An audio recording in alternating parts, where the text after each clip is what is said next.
me dire? On peut terminer t'écoute. justement sur le vaccin. Hein. Oui. Je m'interroge beaucoup de choses. Hein, parce C'est d'actualité. que c'est d'actualité aujourd'hui. Hein. Alors est-ce qu'on veut faire peur aux citoyens justement avec ce Covid qui fait peut-être envisager des millions de morts, hein, on ne sait pas. Hein, avec l'allocution du président Macron aujourd'hui, on peut s'attendre à tout. Hein.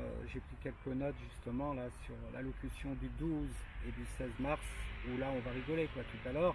Donc on peut s'attendre, pourquoi pas, à faire tétaniser, à faire sidérer les gens, quoi, et mettre les gens à sidération totale, afin qu'ils paniquent et qu'ils prennent déjà un ticket de réservation pour un vaccin. Et dans le vaccin, qu'est-ce qu'il y aura encore une fois hein, aluminium, machin, les trucs. Hein. J'ai demandé au médecin de Montleloup la composition. Hein, c'est compliqué pour vous répondre qu'il m'a dit le docteur.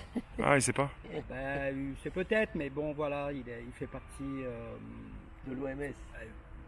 du médical. Donc c'est un maître de conférence et tout ça sur Paris. Donc il a du mal à me répondre, mais c'est très important. Oui, oui, l'hépatite B est très important pour un nourrisson, quoi. Donc il y a des médecins qui ne sont pas catégoriques, mais qui peuvent pas trop forcément avoir des précisions là-dessus, quoi. Ben oui, ou alors il en a et il veut se taire, ou alors je ne sais pas. Là-dessus, enfin en tout cas moi c'est hors de question que mon fils se fasse vacciner de 11 vaccins, quoi. Non, c'est En même net. temps, ouais. C'est un non. Mais là, si mes souvenirs sont bons, le médecin m'avait dit c'est en 3 ou 4 injections. 3-4, ouais. Non mais Attends. Non, c'est bon. ouais, franchement, Non, c'est vous bon. imaginez On va faire comme on peut. un enfant de 3,5 kg, 4 kg, Ouais. lui injecter autant de vaccins, autant de je sais pas si après je connais rien en médecine quoi, d'anticorps et tout ça. Et Ouais. donc voilà, on peut s'attendre à tout avec Et surtout après pour la vieillesse, les gens à mon avis, tu vas avoir des effets négatifs en vieillissant et ça va la santé, tu sais. Ils te mettent des trucs dedans en vieillissant. ouais, certainement. Ah bah oui, ça c'est Ouais, la c'est retraite, tu surtout- vas peut-être pas la passer paisiblement. ouais, ça. C'est surtout l'adjuvant blindé d'aluminium quoi. Il y a 30 ou 40 ans, l'adjuvant n'existait pas comme C'est pour faire contact l'aluminium, avec la 5G. Tu vas faire borne. bon, Nous allons peut-être pas trop en ça- parler parce que si on fait des liens, tu me dis l'eau machin, élément interdit. Ah oui. Ah oui. Ça fait déjà de longues années bon, qu'il y a de l'aluminium quoi. Bon voilà, donc je m'attends à tout. Demain, notre président va parler. Hein.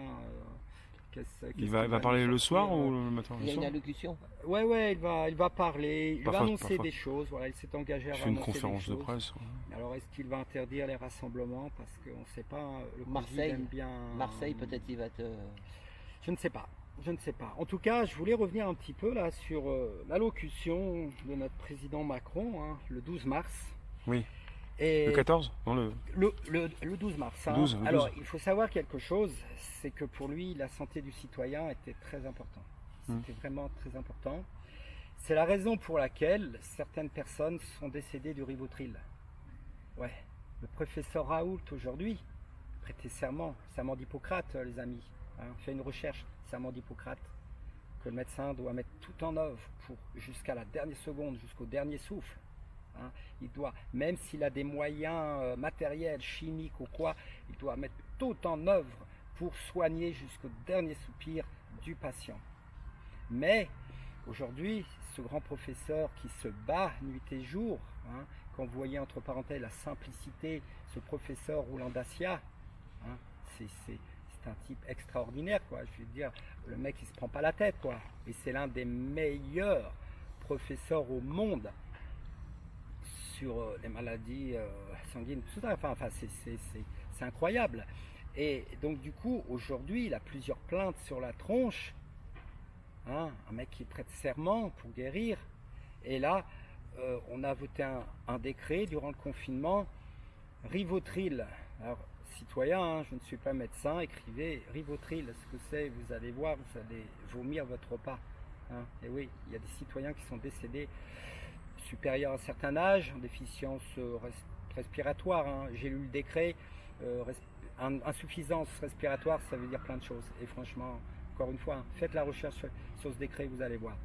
Donc si vous voulez, on va reprendre un petit peu, hein, quelques comme ça, quoi. Donc le 12 mars, je vous invite à vous marquer allocution du 12 mars 2020, Emmanuel Macron, et vous allez voir, à 11 minutes 33, Macron dit « La santé n'a pas de prix, le gouvernement mobilisera tous les moyens financiers nécessaires pour porter assistance, pour sauver des vies, quoi qu'il en coûte.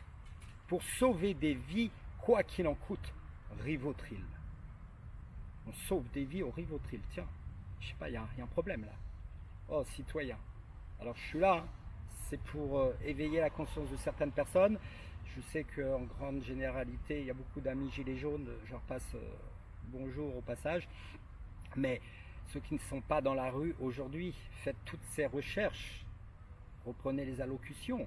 Mais on va continuer, hein, vous allez rire. Hein. Là, ce n'est que l'entrée du dialogue. Hein.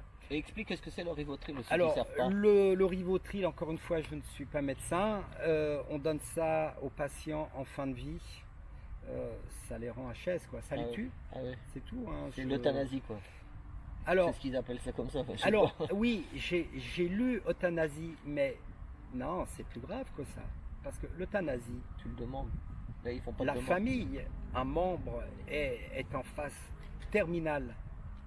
Moi, demain, un membre de ma famille est dans un coma, est en phase terminale et souffre. Ouais. Peut-être qu'on va me demander, est-ce qu'il faut mettre fin voilà, à ces jours où là, mais là, non. Mais non, c'est le médecin qui décide. Est-ce que ça s'appelle? Est-ce que le médecin est un enfant? Est-ce que le médecin est un cousin? Non, c'est pas le tonton là, c'est un médecin. Mais on va où? C'est le médecin qui décide. Donc parler d'euthanasie là, non, c'est pas possible. Là. Oh, citoyen, on se réveille. Donc c'était juste un petit passage. Hein. Moyens financiers nécessaires pour porter assistance. Hein. Alors là, c'est le plan social, c'est le plan... voilà. Ensuite, à 14 minutes 30, nous n'ajouterons pas aux difficultés sanitaires la peur de la faillite pour les entrepreneurs, l'angoisse du chômage et des fins de mois difficiles pour les salariés. Nous n'ajouterons pas aux difficultés la peur et la faillite. Eh, citoyens, combien de dizaines, combien de centaines, combien de milliers de petits bars, les boîtes de nuit là, oh, c'est ouvert là. Ouais, nos mômes là peuvent danser. Et ils mettraient tout en œuvre, ils s'engagent. Ils s'engagent. Allocution, les amis du 12, reprenez. Mensonge. Mensonge, Manu, tu mens. Tu mens. Eh, c'est pas une diffamation, mec. Notre locataire de l'Élysée. Oh, nous sommes en guerre. Eh, c'est toi qui l'as dit, mec. Nous sommes en guerre. Hein? J'ai noté, j'ai retenu 6 fois, 7 fois, nous sommes en guerre. Bon.